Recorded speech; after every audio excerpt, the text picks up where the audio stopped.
Hello' বন্ধু বান্ধৱীসকল, মই আল্পনা স্বাগতম সকলোকে মোৰ চেনেললৈ।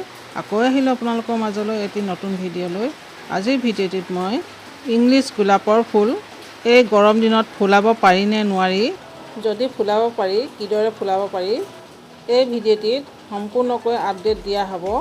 সেইবাবে আপোনালোকে এই ভিডিঅ'টি সম্পূৰ্ণকৈ চাই যেন, তেতিয়া সকলোবিলাক টিপছ ক্লিয়াৰকৈ জানিব পাৰিব। এই টিপছবিলাক আমাৰ লোকেল গোলাপবিলাকতো লগাব পাৰে। দেশীয় গোলাপতো দেখিব আৰু ইংলিছ গোলাপতো দেখিব ইয়াৰ প্ৰভাৱ।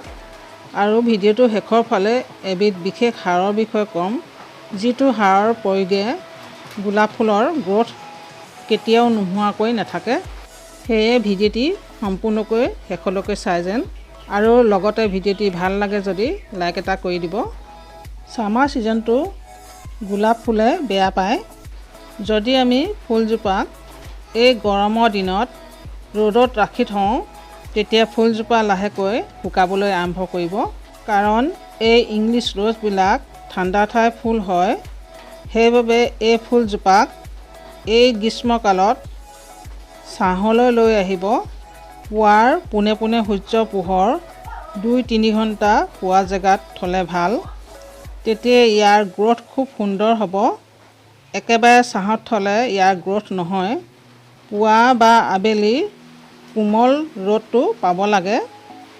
দুপৰীয়া পোনে পোনে সূৰ্যৰ পোহৰৰ পৰা যিমান পাৰে আঁতৰাই থ'ব, নহ'লে ফুলজোপা শুকাই যাব।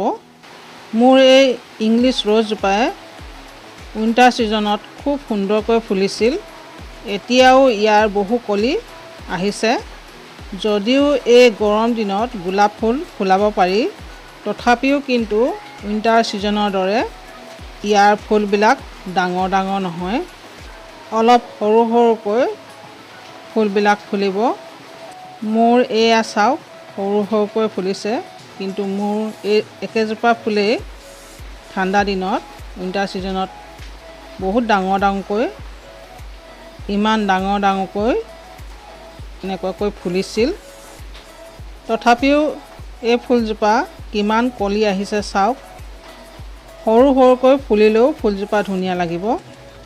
এই গোলাপ ফুল ফুলৰ ৰজা যিহেতু, সেইবাবে এইজোপাক খুব চফাকৈ ৰাখিব লাগে। ইয়াৰ গুৰি ফালে শুকান পাতবিলাক চফা কৰি থ'ব লাগে। এইবিলাক আঁতৰাই দিব লাগে। এতিয়া যিহেতু ছামাৰ ছিজন, ইয়াৰ তলৰ পাতবিলাক, পুৰণা পাতবিলাক সৰিবলৈ ধৰিব। এই পাতবিলাক পটুৰ মাটিৰ পৰা আঁতৰাই থ'ব লাগে, চফা কৰি থ'ব লাগে। নহ'লে এই পাতবিলাকতে ফাংগাছ লাগি ফুলজোপাৰ গুৰি এটেক কৰিব পাৰে। ফুলজোপাক এই ছামাৰ ছিজনত খুব সহজে ফাংগাছে এটেক কৰে। সেইবাবে ফুলজোপা গুৰিত আপোনালোকে ফাংগিচাইড পাউডাৰ দি দিব। পাউডাৰ হিচাপে ফুলৰ গুৰিত ছটিয়াই দিলেও হ'ব। নতুবা ফুলজোপাক যেতিয়া আপোনালোকে লিকুইড সাৰ দিব, সেই লিকুইড সাৰৰ লগত ফাংগিচাইড পাউডাৰ মিলাই দিব পাৰে। যিহেতু এই ছামাৰ ছিজনত এই ইংলিছ ৰ'জবিলাকৰ গ্ৰ'থ কম হ'ব, এই নৰ্মেল গ্ৰ'থৰ পৰা বেছি গ্ৰ'থ পাবলৈ হ'লে আৰু ফুলজোপাক ফুলাবলৈ হ'লে বিশেষভাৱে তৈয়াৰ কৰা লিকুইড সাৰ দিব লাগিব। মই ভিডিঅ'টিত আৰম্ভণিতে কৈছিলোঁ বিশেষ সাৰৰ বিষয়ে। সেই সাৰবিধ তৈয়াৰ কৰোঁ আহক। প্ৰথমে আপোনালোকে 1 লিটাৰ পানী লৈ তাত 2-3 চামুচ শুকান গোবৰ বা কেঁচুসাৰ দি তাত সৰুকৈ এটুকুৰা গুড় দি দিব। আৰু পানীৰ এই মিশ্ৰণখিনি আপোনালোকে 2-3 দিন ঢাকি থৈ দিব। গুড় দিয়াৰ কাৰণ হ'ল, এই লিকুইড সাৰখিনিত ফুলৰ গ্ৰ'থ বঢ়াবলৈ যিখিনি বেনিফিচিয়েল বেক্টেৰিয়া আছে, শিপাবিলাক শক্তিশালী কৰিবলৈ আৰু বেছি ফুল ফুলাবলৈ, সেই বেক্টেৰিয়াবিলাকক গুড়ে বঢ়ায়। সেয়ে এই লিকুইড সাৰবিলাকত গুড় দি দিলে বেনিফিচিয়েল বেক্টেৰিয়াবিলাক বাঢ়ি যায়। এইদৰে 2-3 দিন এই লিকুইড সাৰখিনি ঢাকি থৈ আপোনালোকে ফুলজোপা গুৰিত দিব পাৰিব। এই লিকুইড সাৰখিনিত আপোনালোকে সম পৰিমাণৰ পানী মিলাই ল'ব বা তাতকৈ অলপ বেছিকৈ মিলাই ল'ব। পানী নিমিলোৱাকৈ নিদিয়ে যেন, তেতিয়া ফুলজোপা খুব সুন্দৰকৈ গ্ৰ'থ হ'ব আৰু এই ছামাৰ ছিজনত ফ্লাৱাৰিঙো কৰিব। এই ইংলিছ ৰ'জবিলাকক আপোনালোকে খুব বেছি গৰম পৰিলে ইয়াৰ পাতবিলাকত আপোনালোকে পানী স্প্ৰে কৰি ফুলজোপাক ধুৱাই দিব। বৰষুণৰ বতৰত ফুলজোপাক নোধোৱালেও কিন্তু এই ছামাৰ ছিজনত আপোনালোকে ফুলজোপা যেতিয়া ৰ'দ দিয়ে তেতিয়া দিনটোত অন্ততঃ এবাৰ ফুলজোপাক পানী স্প্ৰে কৰি পাতবিলাক ধুই দিব।